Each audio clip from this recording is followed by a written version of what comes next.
La Vierge Marie, pour moi, je crois qu'elle est venue me chercher d'une façon très particulière parce que pendant longtemps j'ai pratiqué, j'ai été à l'église, famille chrétienne, engagée, le caté, l'aumônerie, les chorales paroissiales. Mais Marie, c'était pas spécialement celle à qui je pensais en premier. En tout cas, elle n'avait pas la place qu'elle a aujourd'hui.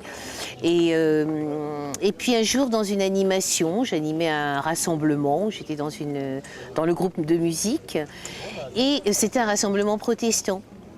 Donc on était réunis dans une grande salle, il y avait des podiums, des tas de lieux, mais je ne voyais pas spécialement d'endroit où on pouvait prier. Et je ne sais comment, un jour dans le déroulement de cette fête, de ce rassemblement, j'ai eu comme une soif de prier, mais c'était incroyable et je ne trouvais pas d'endroit. Et d'un seul coup, je vais voir l'organisateur, je lui dis, écoute, est-ce qu'il y a un endroit où je peux être au calme pour prier ?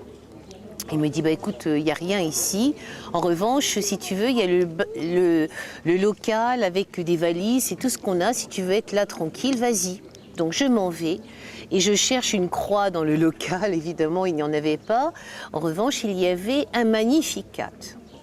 Je prends le Magnificat et je regarde. C'était la Sainte Vierge, la représentation de la Sainte Vierge, une icône, mais c'était la Sainte Vierge. Alors du coup, je la prends, je la mets comme ça, appuyée devant la valise. Je me jette à ses genoux et je m'effondre dans ses bras, une sorte de désir de la prier, d'être prise dans ses bras, tout simplement. Et quand je suis rentrée de ce rassemblement, je suis rentrée chez moi en disant « ça y est, je suis convertie, avant je ne l'étais pas, c'était n'importe quoi ».